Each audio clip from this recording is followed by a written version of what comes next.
All right. Hello, everyone, and welcome to another episode of How to Do Drugs. I am your host, Aaliyah Janine, and today I have September Rain. Hi. Although she's looking like summer in that dress. Hello. I'm heating it up. New York gets cold. It does. Well, I mean, in the summertime, it's June right now, so it's starting to get... It's starting to warm. Yeah, which is great, because the winter, it was brutal. It was I heard. It lasted longer than normal. Like, it took a while for it to get to this point for some reason, and that was really annoying for a lot of New Yorkers. I'm originally from Wisconsin, so I'm used to having 2 seconds of spring. Yeah. 900 years of winter. Yeah, and like maybe 4 seconds of fall if you're lucky. No. Yeah, it's it was all right though. It's getting there, but also climate change is real, Yeah. so that has a big factor. No, totally. In it too. People are like, I don't understand. It's like, this is going to be the hottest summer ever. I'm like, No. every year it's going to get hotter and hotter. I'm in Vegas, and it is okay. I remember because because I travel with my dog a lot, especially in the summertime. I have a husky, so I can't just leave her all the time. So back when I used to like travel and blaze the trail, I would take her with me. And I remember this because I was driving, and it literally, I'm looking at the temperature on the car, and it's like telling me what's outside. It goes from 108, jumps to 112, then goes to 115, then goes to 117, and then ends at, I actually think it went to all the way up to 122. But when it got to 120, at that point, that's like a speeding fucking ticket. You know, it's reckless driving ticket, that's like in miles per hour. On that no, shit. you know, so I'm shit. like, screw this, let me pull over, right? So I go and get these, like, I don't know what they're called. I guess like travel, like bowls for dogs, you know? The travel bowls, yeah. But they're made out of like silicone, so you like can pop them up and you know what I mean? Yeah, those are great. No, those didn't even last the 2 minutes they were on the ground outside. It was that hot that it melted. I'm like, you know what? I might turn back around. Yeah, Vegas is crazy. I used to live in Texas for a while. I've also spent a lot of time in Vegas, but I remember it was like the first summer, and this was when I was a child. I was maybe 10, 11 years old. But yeah, I got up to 120, and my dad's friend, he's like, let's cook eggs outside. No, totally. Why not? I was like, you can boil them. Like, you know, just throw a pot out with water. Yeah. And then people are like, I wonder how all these fires start. You just need one piece of, like, broken glass somewhere reflecting the right way, and then all of a sudden you have a huge fucking fire. I used to have this joke, like, with me being so tiny. And, like, all you need is me and another person like me, like, rubbing each other together. And we'll just create it. It's just fucking spark. That's crazy. How long have you lived in Vegas? I've been in Vegas now, maybe going on 3 years. Yeah. Yeah, I'm barely home. I travel a lot. But I ultimately, when I left, it's always funny because they never want you when you're around. They always want you when you're not around. Okay. So I obviously come from like mainstream side of porn, so I came from LA. Like that was kind of where I blazed the trail. I didn't do the Miami thing. But I also was dancing for a long time. And so California at one point like changed their laws to where independent contractors couldn't be independent contractors anymore, so that included Uber and Lyft, like you know, all these big companies that people worked for themselves, including stripping, couldn't do that anymore. We now had to be on payroll, and for me, you know, as a growing artist, I can't say no to fucking Wicked or like, you know what I mean, like whoever on a Monday because you want me to sit here from fucking noon till I don't know, 7 p.m. and see what happens. Like, you know what I mean?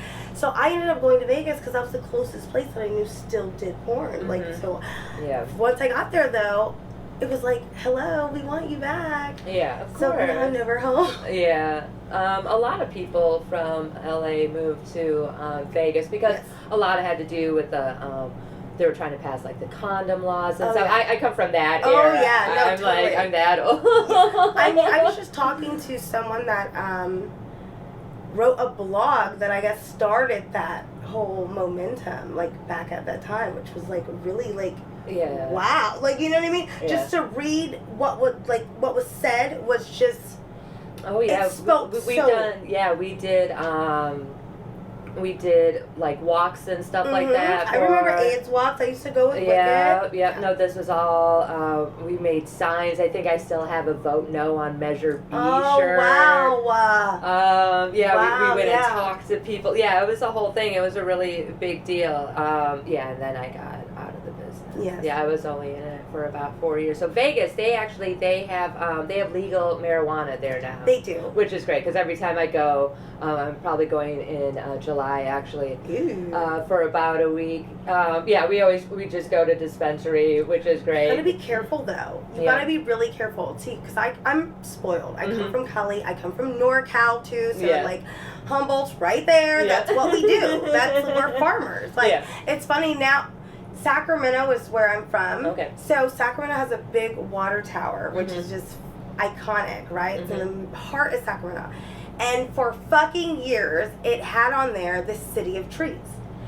Hello? Like, you know what I mean? So if you're a pot smoker, like, the City of Trees. Duh. You automatically Now, get it. yeah. Now it's, what is it? Fork to farm, or farm to fork capital, or some just cheesy fucking shit.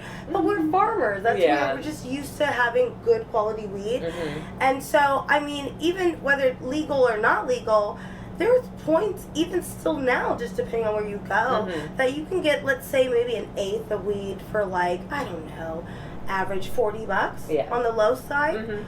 Whereas in, if you go to Vegas and you don't know what you're doing, you're gonna go somewhere with like flashy lights. You go with a tourist trap. And you're literally gonna get there. I took someone with me to show them the difference. You know, just even show them the spot because I thought it was cool looking. I'd never been. So I was just as bamboozled. And we go in there, and the guy goes, the bud tender, he goes, because I asked for like how much the eighth was, and this was not even top shelf. So this is what really bothered me. He goes, "Yeah, that'd be $180." Oh.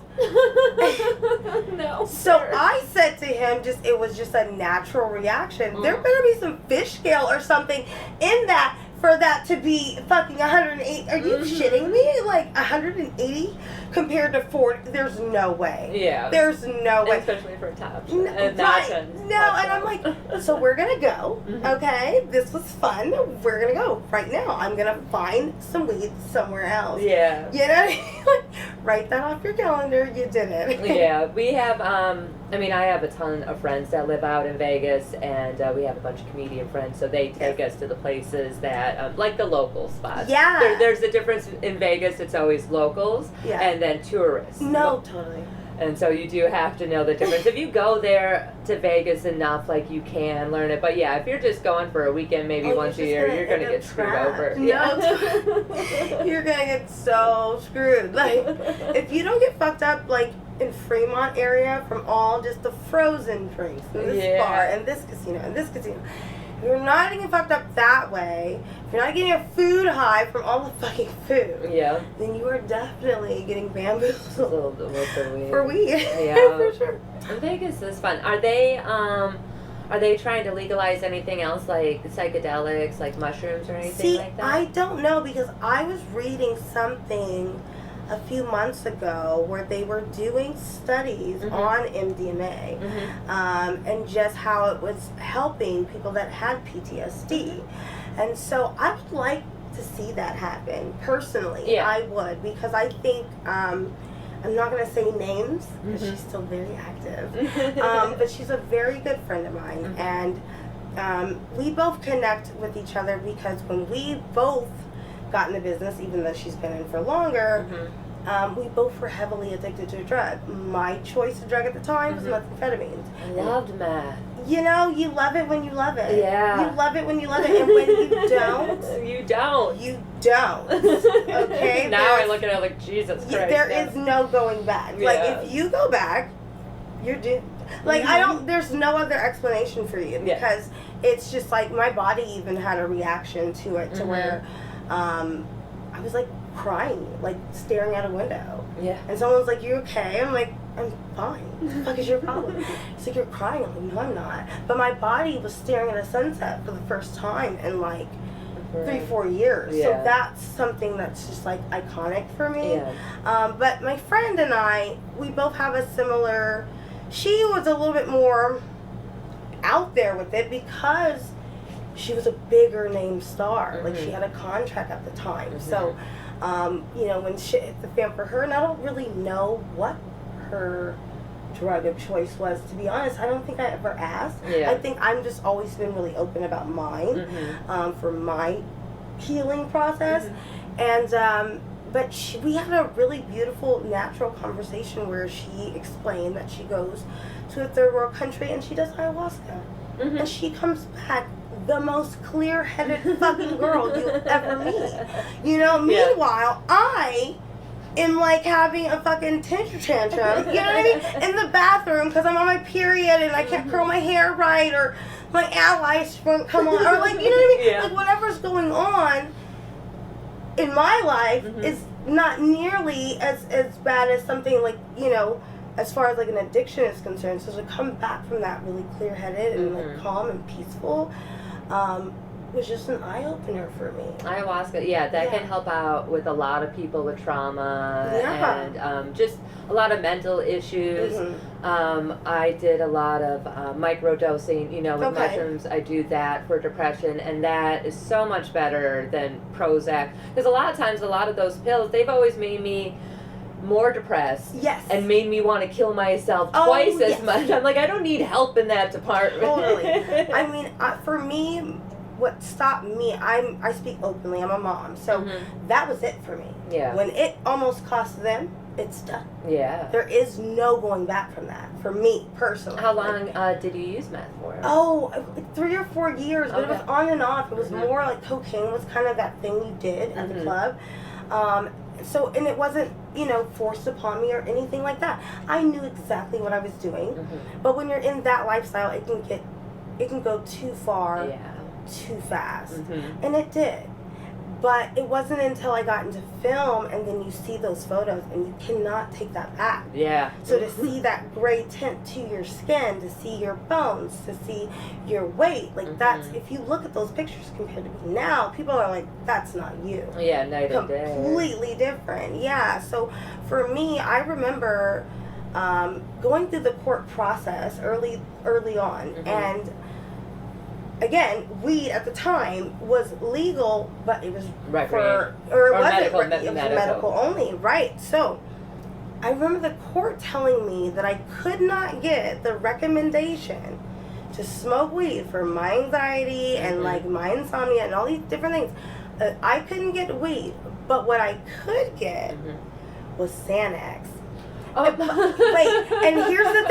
here's the thing. And then he wanted me to also, because we're in court over the children, he wanted me then to also get into a 12-step like program for chemical dependency. So I'm sitting there like, so you realize that on the side effects list of the fucking prescription you just gave me, part of that says all of these things that you want me to go to a fucking NA meeting about. Like, you know what I mean? Like, do you want me to, like, should I just not show up in court? Or just not take the Xanax? Xanax is horrible. Like, you're right.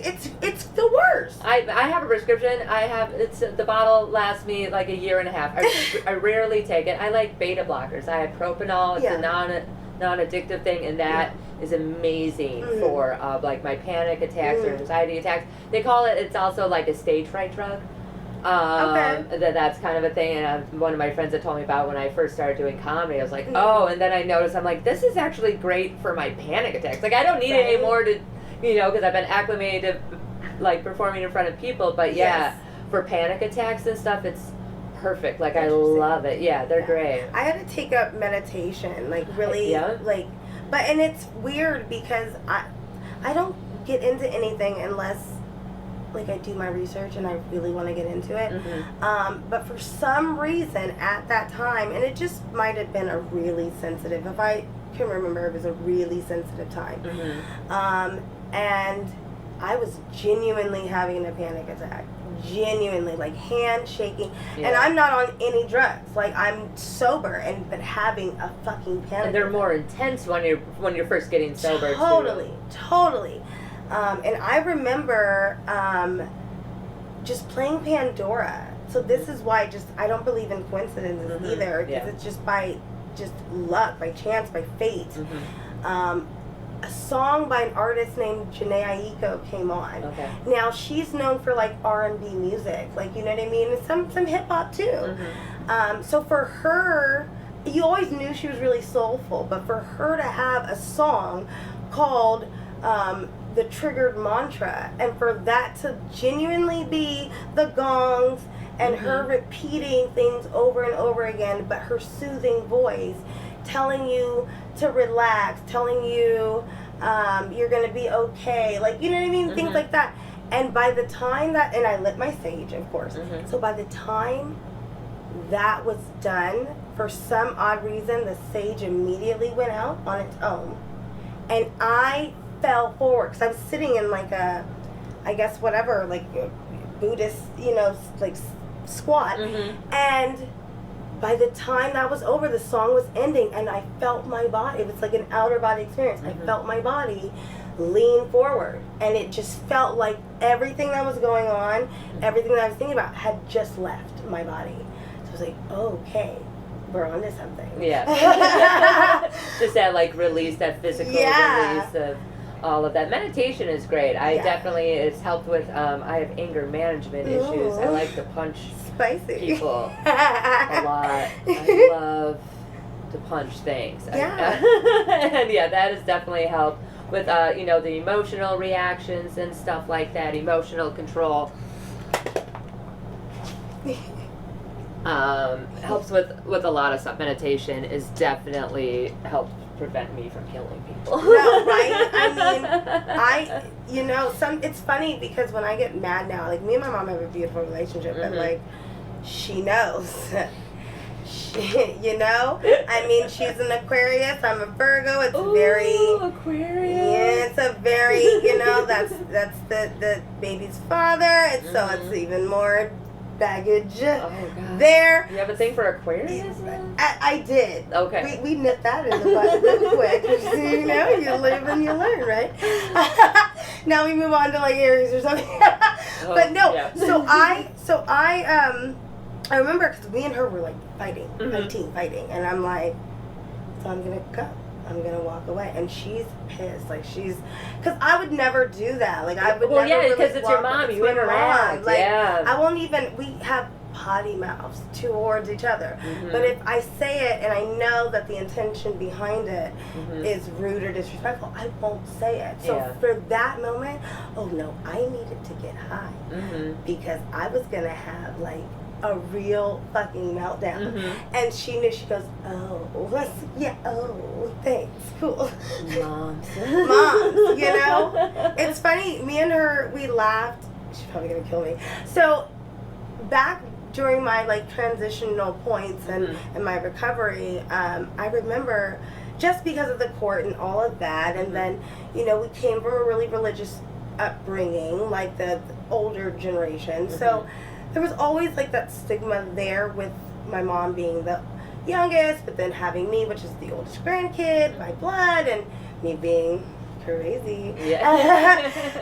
You know, and so I just remember at the time she was like checking my bag, which used to irritate me. Because for me, if I say something, I genuinely mean that, because I'm very, very raw. Even when it makes myself look bad. Like, that's part of my recovery. If I did that, I did that. I've had people be like, oh, well, why did you do this drug at 7 a.m.? Because I fucking felt like it. Like, I don't know, because I'm fucking grown. Like, you know what I mean? Because I paid for it. That's because that's what I wanted to do. I'm very, very open. And so when I used to tell her, like, no, you have no reason to do that, and she would do it, it used to fucking make my blood boil. So now, fast forward, okay, I'm not going to say how recent, but, you know, my mom had her, like, little, not midlife crisis, it's almost like a second win, really. I feel like with women, it's either one or the other. Where they're more, I get it. She turned up. She turned up, because she literally texts, she's gonna fucking kill me. She texts me and she goes, what would you say if I said that I did cocaine and had a threesome for the first time? So my response, because this is like years after and we have like a beautiful relationship now, like, I don't know, be safe and have fun. I don't know, like, you know what I mean? Like, have a fucking Xanax on the side so you can go to bed. Right. Like, I don't use condoms. like, Mom. whatever. Like, these are the things. These are the things. We laugh about things like that. So to have drugs be like kind of part of a demise for me, and then part of like a beautiful transition, and then part of it being open, and part of it being healing too is also like it's definitely really a healing fun. thing. Yeah. Especially with addictions and stuff like that. There is a whole, and people heal differently. Yes. And I mean, I still use some stuff. I try not to use cocaine because that's my favorite. It's It's my favorite, but with the ADHD, it actually helps me. It's right. You know what? Because you're just hyper focused Like, on one thing, and then it's like, leave me alone. Yeah. I'm like, this is what I'm doing right now. This is what I'm gonna do. Yeah. And then you just mind your business. Yeah, I don't even really use it to party anymore. Like, some of my friends are stopping to do. I'm like, no, I need to do laundry right now. No, what's funny is that I will say this, and the most I will, like, honestly, and people, some people can see it from me, and then some people can't, which is like, because I'm totally like an empath. Yeah. So for me, because that's also a favorite. So, and I understand what that does. And so 90% of the time that I've done cocaine, I've been by myself. At home. Like, genuinely by myself, at home, in a robe, with my dog, sipping wine, eating fucking spaghetti, watching Law and Order SVU over and over and over again. Like, you know what I mean? Or like whatever show over and over, Sex and the City. That's over your favorite and over. one? Like, you know what I mean? Just whatever you're doing, that's what you're doing. And as opposed to maybe going out somewhere with a crew, you know what I mean? And yeah, it might be there, and yeah, a line or two might be done. But to think that would be, which is the normal, you would think that's where she got fucked up. Yeah. No, cause I don't want to be that way in front of people. Yeah. I can only be that way with people that really know the raw me. So I have to genuinely fucking love you to be that way, for us to just be fucked up together. Yeah. You know what I mean? You have like your group of people. Yeah. So it's just always funny to me how I'm just like, yeah, no, I'm at home. Yeah. I'm by myself. I'm living it. This is great. I see all the colors. I love it. That's hilarious. I like mushrooms still. I still do mushrooms and acid sometimes. I've never gotten into heroin or anything that. I don't. That's Pills, not, Xanax, oxys. They're me not. either. Not my thing either. Never been a big fan of those. See, we're one of the same. Yeah, well, because my dad, he always liked, he liked both. He liked crack and heroin. Wow. So he liked to party. He was an animal. Yeah. So well, when he was up, he was great. But when I was down, I was like, that looks horrible. Like having to pull needles out of his arm. I'm like, that's not fun. It is not okay. Yeah. Like that. Coke is fun. You get to snort it. It's all classy and shit. No, that is not something you want. The aftermath of it is just what takes the cake. It's not really. I know people that are dysfunctional. That's what they do. Whatever tickles your pickle. But I don't want to be there to see that. Like, you know what I mean? The come down is always. You get real sad because you've just produced all these fake chemicals in your brain. Totally. Pumped them up, and then now you're down. Yeah. See, mushrooms, I remember the one time I took mushrooms, and it was funny. I only took them because I went to a party with my sister, and at this point, and we're both grown, but me being the drug user, or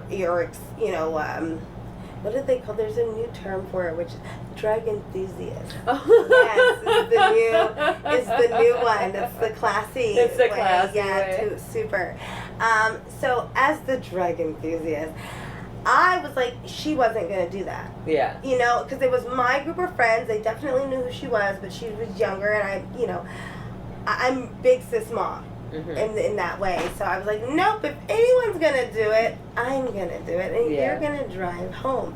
And I just remember us driving back to Sacramento from San Francisco. And by the time it hit me, I thought everything was funny. Everything. I thought everything was funny. So I literally am rolling down the... Mind you, this is San Francisco where... People think, like, Callie, yeah, you're surfing, right? Fuck no. Surfing on a different type of way. Yeah, no, totally. That's about the only. That's surfboard. That's Beyonce status. We're not doing any other because it's fucking freezing. Oh, yeah. No one's doing that. So, you know, ooh, sorry. It's okay. So, with... Oh, I just see it's the weed now. Now the weed's stuck in my throat. Yeah. Do you want yes, where's my ginger beer? Ginger beer. There we go. So with the mushrooms, I just remember us in the car, and it was just funny because I'm rolling down the windows, and she's already irritated. She's driving. It's 2 a.m. She's, you know, and I'm thinking everything is funny. So I'm looking at a gas station. That's funny. Looking at a person. You get the giggles. You I'm get the just giggles. giggly. Yep. I'm super giggly. So she's fuming at this point. And you're laughing at and that. I'm laughing the whole time. Of course. So to make this worse, to make this absolutely worse, I rolled down the windows. It's like, don't you feel the breeze? It feels so nice. Come on, feel it. There's on some just true, like, you know, stereotypical hippie, you know what I mean? Mushroom type of. I love the wind. Man. And nature. Yeah, the trees are so green. She was so pissed. She's like, never again. I used to, I mean, I don't know why I say used to. I probably still will. I used to love driving on mushrooms and acid. Oh. It's one of my favorite things to do because I learned how to drive fucked up. Totally. I learned how to drive fucked up going to raves in Chicago all the time. We in Bali, you know. You gotta get home. Yeah, just super fucked up. I don't. Now, like drinking and driving, no, absolutely not. Funny. I cannot do that. But acid, I'm perfectly fine. That's fun. See, I've always been, and back in the day, I used to do it all the time because I would travel a lot. Like the Coke and drive, like the, you know what I mean, the little bump and go. Until it was like 5 a.m.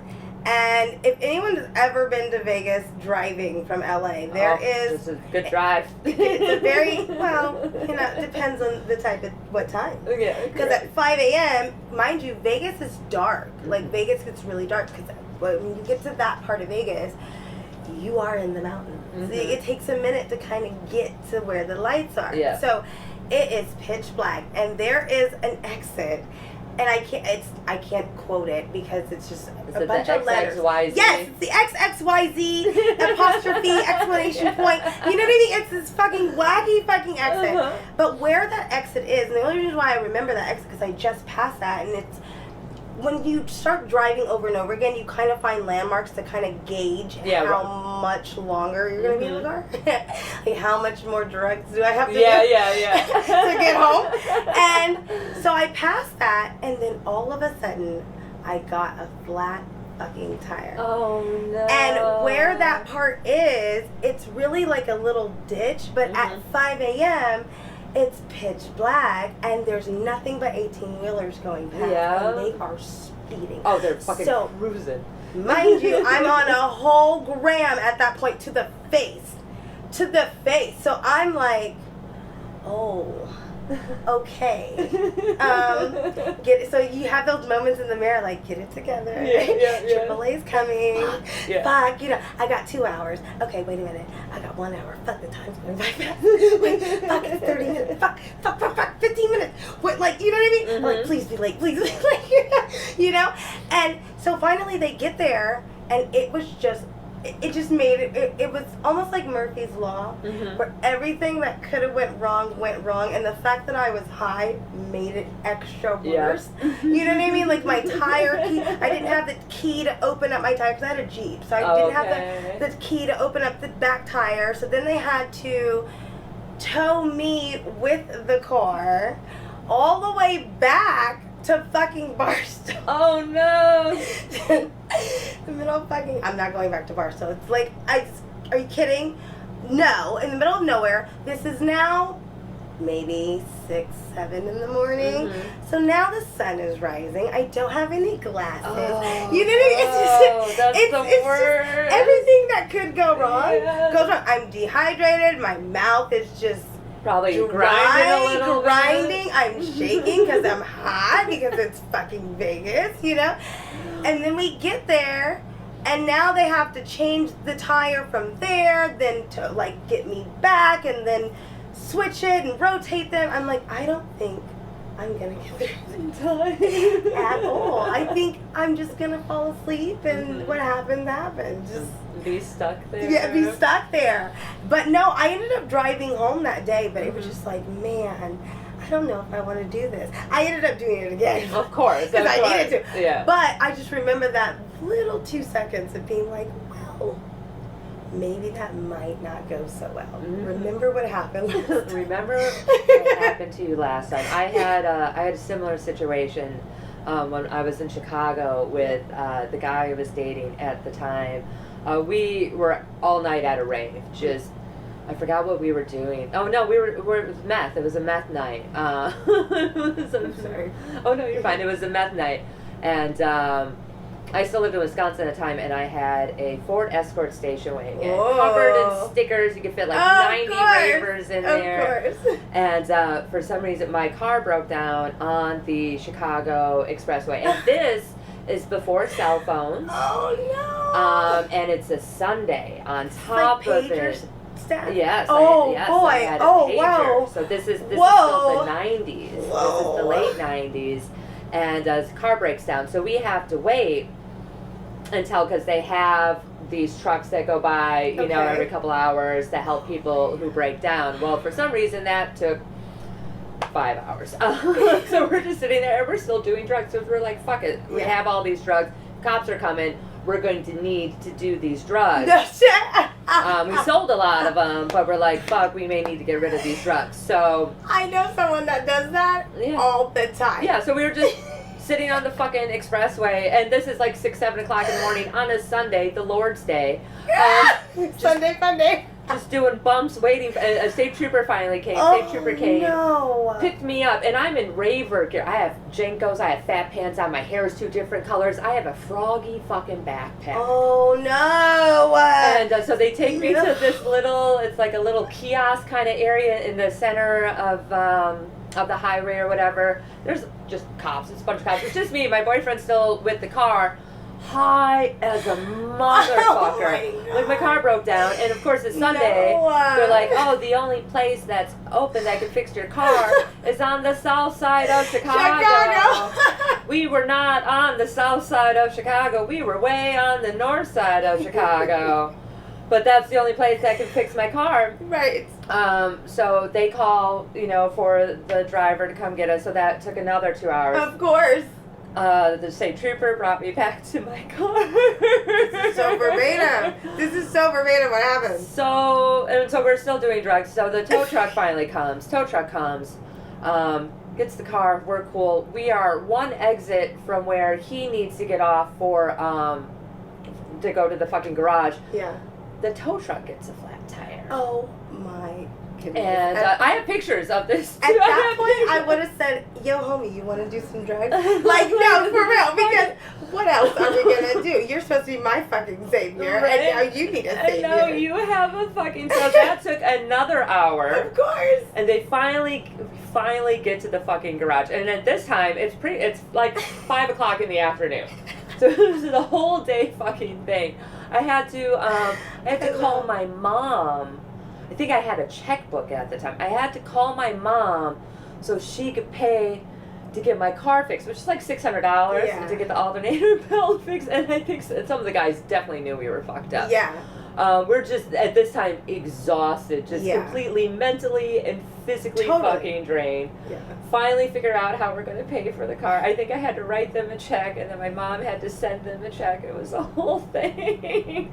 Finally, and then, because he lived in Woodstock, Illinois, so we had to all the way to Woodstock, Illinois. Oh, man. Yeah. Oh, Oh man. That still didn't stop me from doing meth. No. No. What's funny, I was gonna say, it's almost like the game show where it's like, and you also get this whatever, a pot collection, like whatever it is, and it's just more and more and more. But then you still do the drug, and it's always a moment. Which for me was always when I was by myself. It's never this like depressing like group. No, it's by myself. It's that self-realization. Yeah, no, it's self-reflection for sure. And you like look at yourself in the mirror, and you're like, "Why did I do that? That was really stupid. Like, I gotta stop doing this. Get your shit together. Like, we're gonna, ace this shit today." Yeah. And then something happens, and you do the fucking drug, and you're like, God damn it. Yeah. And you're like, God damn it. Yeah, I ended up, me and that guy, we ended up breaking up not that long afterwards, because he was always, he really liked ketamine, he liked Special K, and I really liked uppers. Yeah, that is not a combo. No, I want to start a dating app called Bender, where you can find people Bender! that like the same drugs as you. That is because iconic. Sometimes people like to party certain ways, that and other is ways. Iconic. Are you kidding? If that doesn't get started, I'm gonna hunt you down. Like, listen, I am ready to swipe left. Right. Okay, I'm so ready right now. Let's go do some Molly and go to fucking Burning Man. Right? No, for sure. You know what's crazy? My plastic surgeon goes to Burning Man. I know a lot of doctors that go to Burning Man. But he's so put together, and I swear he's on mushrooms. I cannot confirm this. Well, they also, especially fucking plastic surgeons and like anesthesiologists, they have the best drugs. He has the best drug. He is, because when he sent me the photo, okay, he had on, you know, the pimp costume. It's like purple with the the obnoxious purple. Okay, so he has the pimp hat on. He has on this silky rainbow snake like python print T-shirt. He has on these Rico Suave like beach pants that are like, I don't know, turquoise with fucking white and black crocodile cowboy boots. And I said to him, what place are you at exactly? Because you look like you are at like 17 of them. Like, what is going on? Like a toddler dressed you. No, what is going on with you? He's like, I'm just having fun. It's okay. I know what that means. Yeah. Obviously a lot of fun. A lot of fun. To be able to dress like that. I used to have, my mom used to make me these pants. We called them fat pants. I don't know what they call them now. But I had one pair that was like iridescent, which was really cool. Then I had another pair that was like bright blue and had frogs. I am scared of frogs. I cannot do it. I cannot fucking do it. Of all of those frogs? No, yeah, because, okay, this is why you don't do drugs. Even though at the time I wasn't doing drugs because I was very young. But again, I came from a really religious background, and I definitely fell asleep during the like plagued little conversation. You know, I'm Creole Brazilian and Native, so that's a combination that is just breeds an evil sense of humor. And so, you know, someone decided that they were going to put a bunch of those sticky frogs though at the window. Okay. This was the 90s. In Love those. my bed. Right. Like you would think they're like the cute little gushy little things. I can't stand them, obviously. I see them in the store. I'm like, no. Next aisle, because I woke up to that. Like 1,000 of them in my bed. PTSD. So totally pissed my pants, like the whole nine.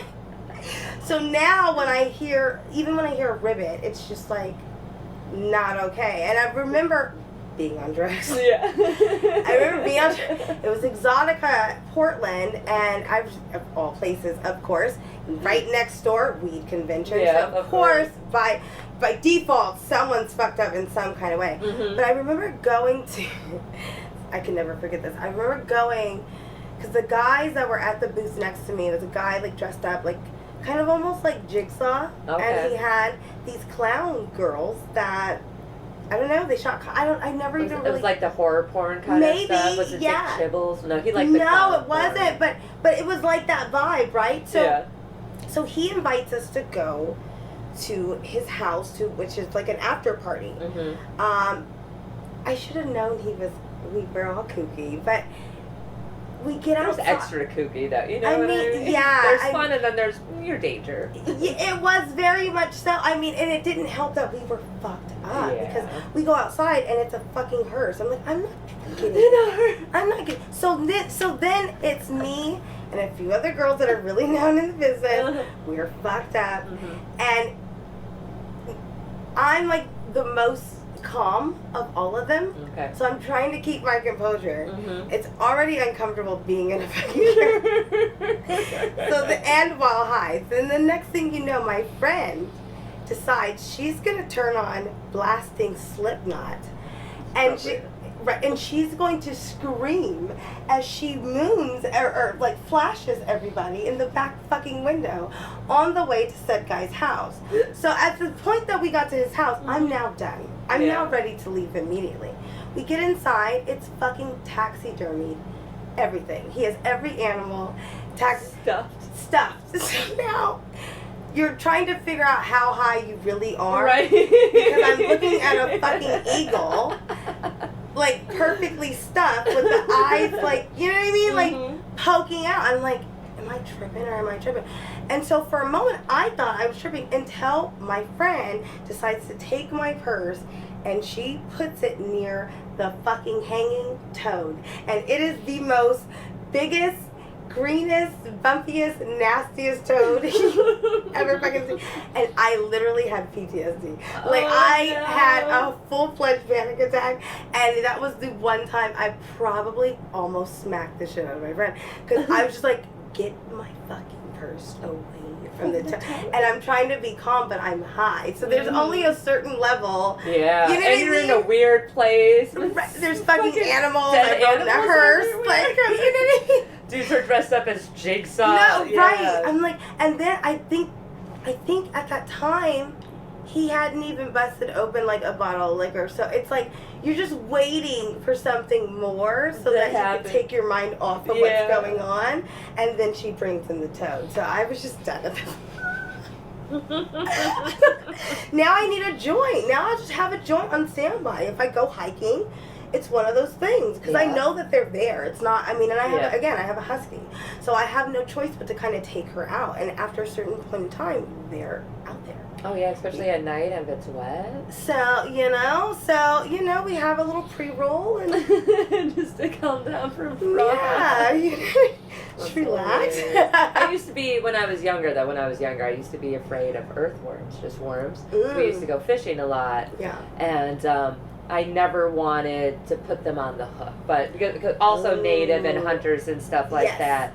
What my uncle did, he had this big trunk, probably about the size of the table, that was just filled with dirt and filled with earthworms. And so what he did was that he took my hand and his daughter's hand, my cousin, and stuck them in there to get over our fear of worms. That's like when they throw the baby in the pool, like, you'll live. Yeah, it'd be like, that's how I learned how to swim too.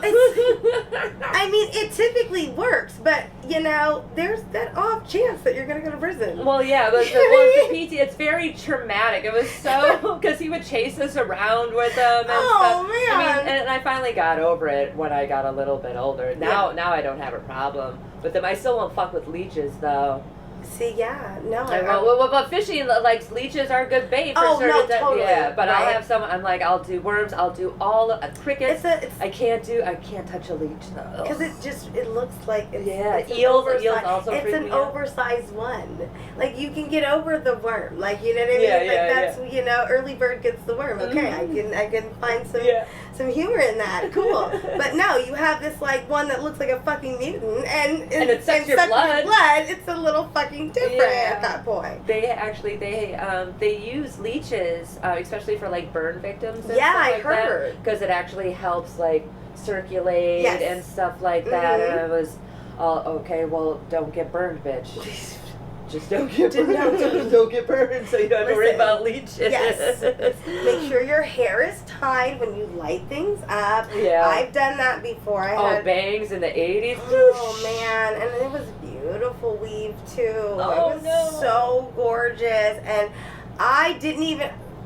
this is why you don't do drugs. I was already fucked up, so I didn't realize that my hair was on fire until I looked up and seen my friend go. Oh yeah, because you can't even talk. She's losing it. Like she can't.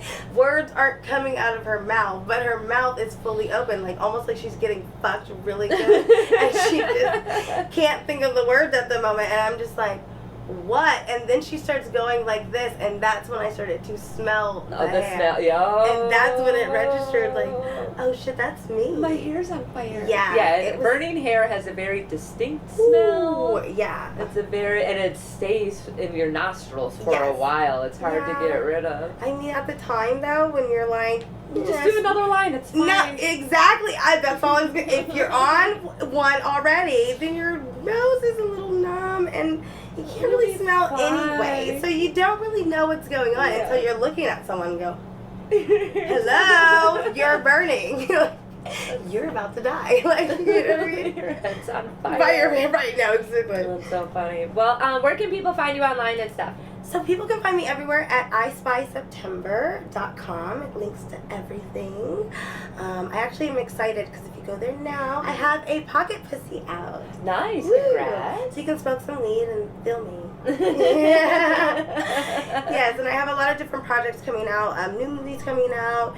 I'm constantly working on my OnlyFans.